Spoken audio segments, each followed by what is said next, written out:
देखो यार, 99% NEET aspirants साल भर लेक्चर देखते हैं, नोट्स बना देते हैं।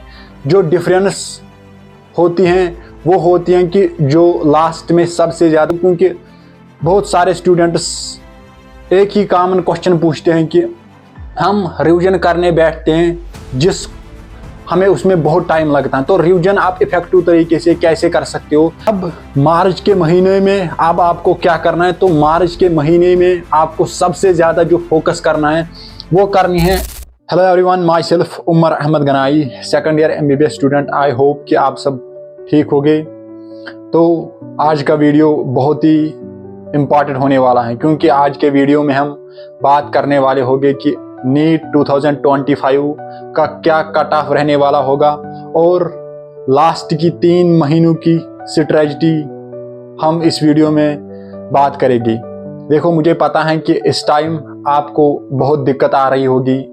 कुछ स्टूडेंट ऐसे भी होंगे जिनको अब ऐसा लग रहा होगा कि अब हम गिव अप करेंगे, हमसे तो नहीं होगा, क्योंकि इन 3 महीनों में आपको अपने लाइफ की सबसे ज़्यादा मेहनत करनी है जो आपने अपने लाइफ में आज तक कभी नहीं की होगी। क्योंकि आपको अपने नाम के सामने डॉक्टर लगाना है और अपने पेरेंट्स को प्राउड फील कराना है। तो इन लास्ट के 3 महीनों में आपको इतनी मेहनत करनी है जो आपने कभी भी अपने ज़िंदगी में नहीं की होगी। तो अब हम इस वीडियो को स्टार्ट करेंगे। आपके पास अभी बचे हैं टोटल 3 मंथ्स, यानी जिसमें हमारे पास आता है फरवरी, मार्च और अप्रैल।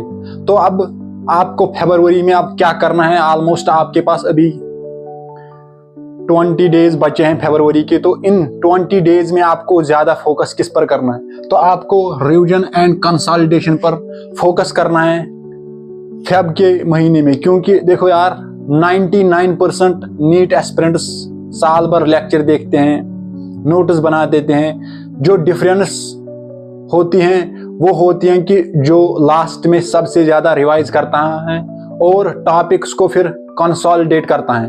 तो अब आप रिवाइज और कंसोलिडेशन कैसे कर सकते हो, तो उसमें आपको क्या करना है, पहले आपको फोकस ऑन वीक एरियाज करने हैं, कैटेगराइज करना है और प्रायोरिटाइज करना है अपने वीक एरियाज। जो आपको पता चलेगा क्वेश्चन प्रैक्टिस से, या आप टेस्ट दे रहे हो, आपको किसी सब्जेक्ट में कम मार्क्स आ रहे हैं, तो उसे आपको पता चलेगा कौन सा मेरा वीक एरिया है, कौन सा मेरा सब्जेक्ट है जो वीक है। तो पहला जो आपको फोकस करना है वो आपको फोकस करना है वीक एरियाज पर और रिवीजन करना है। रिवीजन जो आपने अभी तक नोट्स बनाए हैं, क्योंकि NCERT नीट के लिए बहुत इंपॉर्टेंट है। तो अब NCERT को आपको ज़्यादा टाइम देना है। एक बार नोट्स रिवाइज करने के बाद आपको सबसे ज़्यादा जो टाइम देना है वो NCERT को देना है। अब आप इफेक्टिव रिवीजन कैसे कर सकते हो, क्योंकि बहुत सारे स्टूडेंट्स एक ही कॉमन क्वेश्चन पूछते हैं कि हम रिवीजन करने बैठते हैं जिस हमें उसमें बहुत टाइम लगता है। तो रिवीजन आप इफेक्टिव तरीके से कैसे कर सकते हो।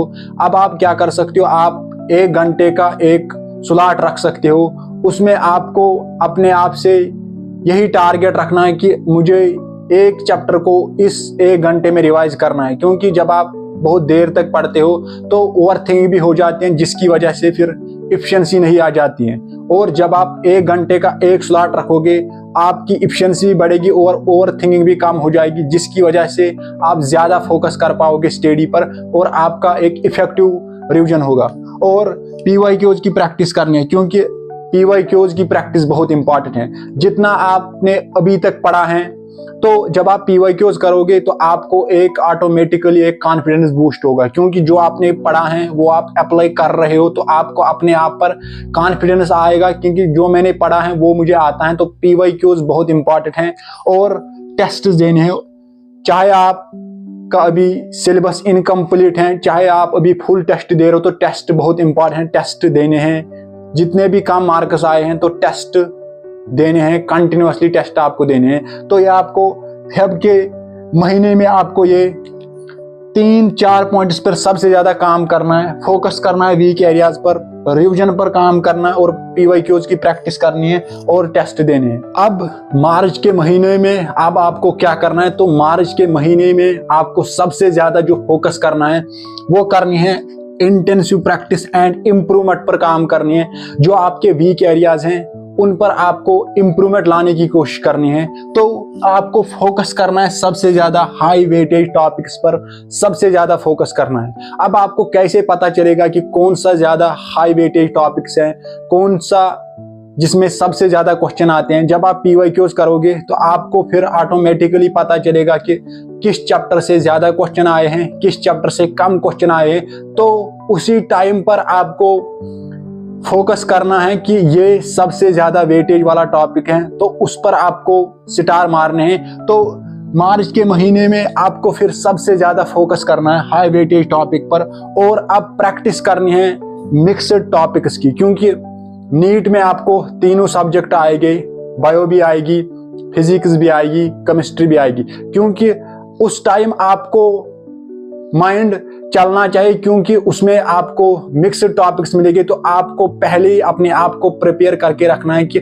उधर मुझे मिक्स्ड टॉपिक्स आएंगे, तो आपको प्रैक्टिस करनी है, मिक्स्ड टॉपिक प्रैक्टिस करनी है। यानी ऐसे क्वेश्चन करने हैं जिनमें 2-3 कंसेप्ट यूज होते होंगे, तो उन क्वेश्चन की भी प्रैक्टिस करनी होगी और इम्प्रूव करने हैं अपने वीक एरियाज।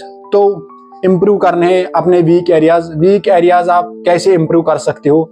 फिजिक्स में आपको ज्यादा से ज्यादा क्वेश्चन प्रैक्टिस करनी है और कंसेप्ट को फिर से पढ़ना है। बायो में आपको अपने वीक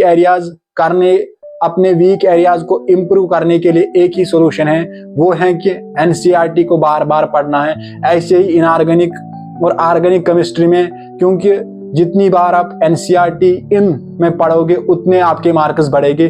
फिजिक्स और फिजिकल केमिस्ट्री में आपको क्वेश्चन प्रैक्टिस पर ज्यादा ध्यान देना। अगर कोई चैप्टर आपका वीक है, फिजिक्स में भी ज्यादा ध्यान क्वेश्चन प्रैक्टिस पर देना है। तो इस तरीके से आपके जो वीक एरियाज हैं वो इम्प्रूव हो जाएंगे। अब आपको लास्ट के महीने में किन पॉइंट्स पर आपको सबसे ज्यादा ध्यान देना है, यानी जिसमें आपकी फाइनल प्रिपरेशन होगी, तो सबसे पहले आपको फोकस करना है फुल लेंथ मॉक टेस्ट पर। आपको फोकस करना है, क्योंकि जब आप फुल लेंथ मॉक टेस्ट दोगे तो आपको एक्सपीरियंस करोगे एक्चुअली एग्जाम का पैटर्न कैसा होता है, तो आपको उसमें लगेगा एक्चुअल एक्सपीरियंस ऑफ एग्जाम के बारे में आपको पता चलेगा। और इम्प्रूव करना है अपना टाइम मैनेजमेंट स्किल को इम्प्रूव करना है, क्योंकि टाइम मैनेजमेंट स्किल आप कैसे आप इम्प्रूव कर सकते हो? जितने आप मॉक टेस्ट दोगे उतना आपका टाइम मैनेजमेंट स्किल इम्प्रूव होगा, क्योंकि टाइम मैनेजमेंट बहुत ही एक बड़ा चीज है जो मोस्ट ऑफ द स्टूडेंट्स के पास नहीं होता है, जिसकी वजह से फिर उन्होंने साल भर पूरा पढ़ा होता है, पूरे नोट्स बनाए होते हैं, लास्ट में उनको टाइम ही मैनेज नहीं होता है एग्जाम सेंटर में, जिसकी वजह से उनके मार्क्स कम आते हैं। फिजिक्स में टाइम वो नहीं दे पाते हैं उतना, बायो में उतना टाइम नहीं दे पाते हैं, तो जिसकी वजह से उनकी सिलेक्शन फिर छूट जाती है। तो इस लास्ट के महीने में आपको जो सबसे ज्यादा जो इम्पोर्टेंट है वो है टाइम मैनेजमेंट पर काम करना है। तो टाइम को कैसे मैनेज करना है, पेपर में 3 आवर 20 मिनट को कैसे यूटिलाइज करना है, तो वो आप सीखोगे जब आप बहुत सारे फुल लेंथ मॉक टेस्ट दोगे। और रिव्यू और रिवाइज करते रहना है और अपने नींद के साथ कंप्रोमाइज नहीं करना है। मिनिमम आपको 7 घंटे सोना ही सोना है, तो अपने नींद के साथ कंप्रोमाइज नहीं करना है। अब हम बात करेंगे कि कट ऑफ क्या रहने वाला होगा नीट 2025 के लिए। पहले तो कट ऑफ बहुत सारे फैक्टर्स पर डिपेंड करता है कि नंबर ऑफ सीट्स कितने हैं, नंबर ऑफ कैंडिडेट्स जो एग्जाम में अपेयर हो रहे हैं वो कितने हैं, डिफिकल्टी लेवल ऑफ पेपर क्या है, तो उस बेसिस पर कट ऑफ प्रिडिक्ट किया जाता है। क्योंकि अब एनटीए ने इस साल जो ऑप्शन बी थी उसमें एक ऑप्शन मिल रहा था एक स्टूडेंट को, यानी 15 में से 10 ही क्वेश्चन करने थे, क्योंकि वो भी अब हटा दिया गया है एनटीए ने नीट 2025 में। उसकी वजह से अब क्या होगा, पेपर की थोड़ी बहुत डिफिकल्टी लेवल बढ़ जाएगी। तो अराउंड कट ऑफ जो पिछले साल रहा था वही इस साल भी रहेगा, यानी 650 to 660 इसी के बीच में इस साल भी कट ऑफ रहेगा।